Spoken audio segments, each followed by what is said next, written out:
Welcome back, everybody. So when we last left off, we ran a 950 at 147, and I felt like the setup had run its course. We were starting to see some coolant pressure getting a little up there, and then also I'm revving it to 7,500, and that's on stock junkyard lifters that came with the engine, and they're known to kind of deflate at higher RPM and fall off in power. So I just figured this setup had kind of run its course. So even though it was relatively healthy, I didn't want to push the coolant pressure anymore. Because as you might have guessed, I didn't build this car just to run mid nines. I definitely wanted an 8 second street car. Um, Over this last winter, I had redone the downpipe to be a 4 inch exhaust and the 1.25 divided hot side. So I already had a 4 inch exhaust. So from there, it was basically, I felt like I kind of had to step everything up: turbo, intercooler, engine. So we just went ahead and did that. So this was the LM7 with sloppy stage 2 cam, pack 1218 springs, and a 7875. Great street combo, but it is ran its course. As you can see on the left there, I have a steam expansion tank, or swirl pod is what they like to call it. That did kind of help with the coolant pressures, but it would grow over the pass.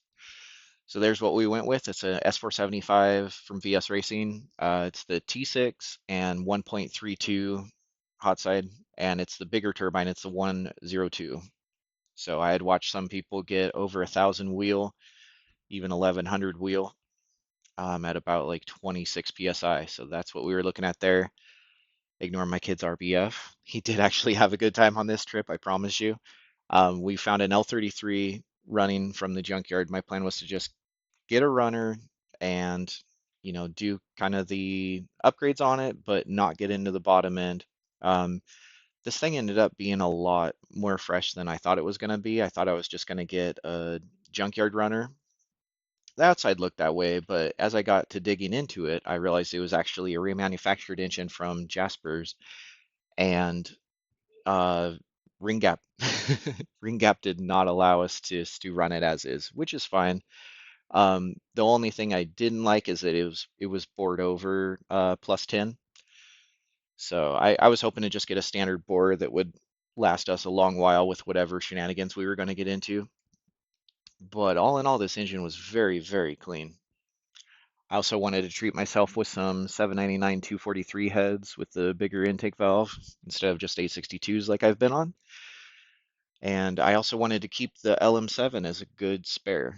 So that's why we went with aluminum block, drop 100 pounds, and we were shooting for higher RPM and 1,000 wheel horsepower.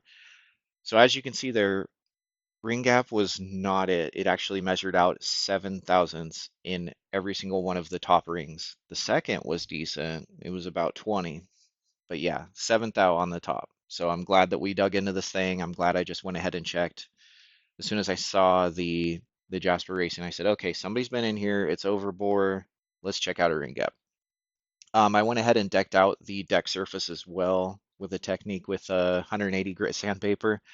After some research, that's what a lot of people do with the stock bottom end LS stuff. And even with an aluminum block, uh, the surfaces aren't perfect, and this was the case too. So cheers to the LM7. It did great. It lasted almost a full year and was still healthy when it came out. Oil pressures looked great.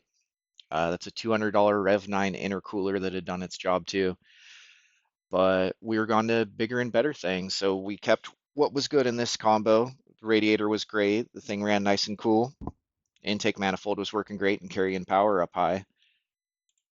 And as I will update you guys on when I can, this combo is actually finding its way into my Lexus, because it was a great street combo, but we were onto some race car things.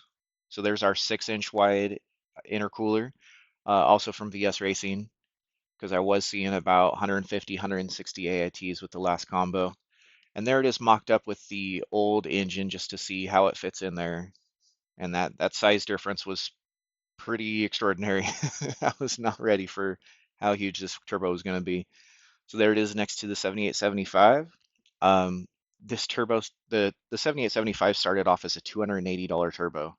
It's amazing how far you can go with that thing, running mid nines. I did end up getting the 1.25 AR because it started as a .96 open. But yeah, it is pretty ridiculous how fast you can go for minimal amount of money these days, man. I'm loving it.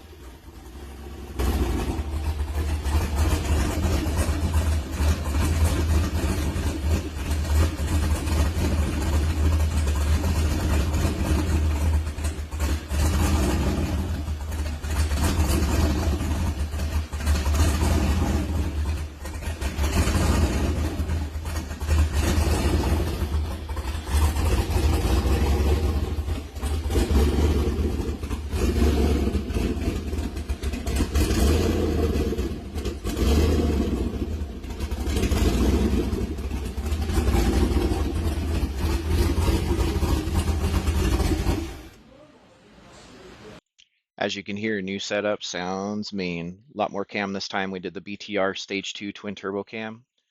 I was fighting some lower voltage because our fuel demands had gone up quite a bit. So I went with a third fuel pump. I got voltage figured out. I had to do a 250 amp alternator, and it was time to hit the track. That's my dad's car. It's a twin turbo that we've been working on as well. And we went to an 8th mile track by the coast.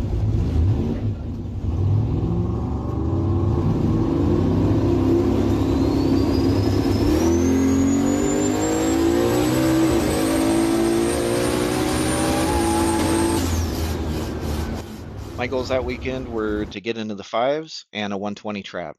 We got half that. I got a 601 at 121.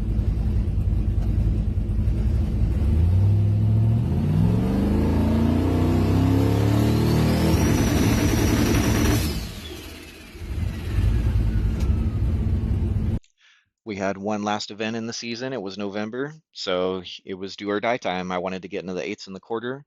It was a 8th mile event, but it was a quarter-mile track. So we had trailer issues on the way there because why wouldn't we? Broke a leaf spring, blew a tire, still got there. Here we are. But we worked our asses off on this new setup, so let's get it.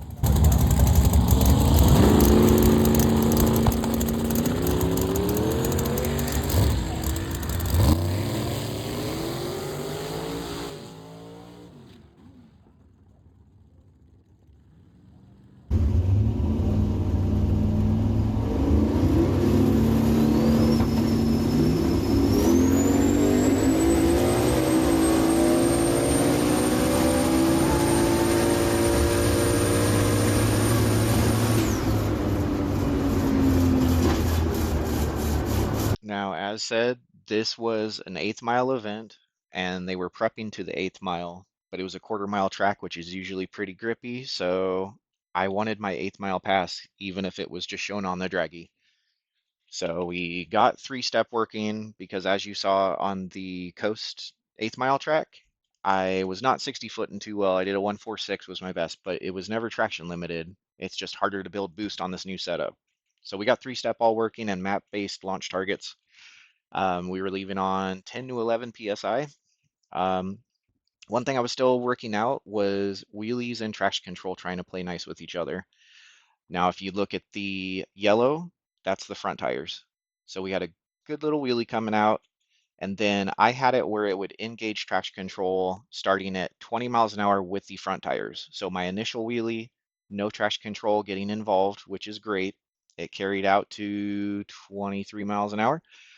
But then front set down, and we started to try and come up again, and that's when traction control kind of cut us down at the knees. You can actually see it in the video too.